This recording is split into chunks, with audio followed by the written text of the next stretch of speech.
4 പച്ചമുളക് അരിഞ്ഞിടണം. ഒരു മുറി തേങ്ങ തിരിയത്. 1 ടീസ്പൂൺ ഉപ്പ് ചേർക്കണം. 1/2 ടീസ്പൂണ് മഞ്ഞൾപ്പൊടി ചേർക്കണം. 2 തണ്ട് കറിവേപ്പില ചേർക്കണം. എല്ലാം കൂടെ മിക്സ് ചെയ്യാം. 10 മിനിറ്റ് മിക്സ് ചെയ്ത് വെച്ചേക്കാം. പിന്നെ അവർക്ക് അവിടെ എല്ലാം 3 ടേബിൾ സ്പൂൺ എണ്ണ, 1 ടീസ്പൂൺ കടുക്, 2 വറ്റൽമുളക് മുറിച്ച്, 2 തണ്ട് കറിവേപ്പില,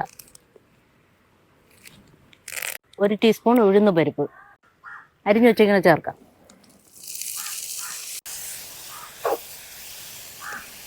3 മിനിറ്റ് അടച്ചു വെച്ച് വേവിക്കാം. 5 മിനിറ്റിൽ തോരൻ റെഡിയായി.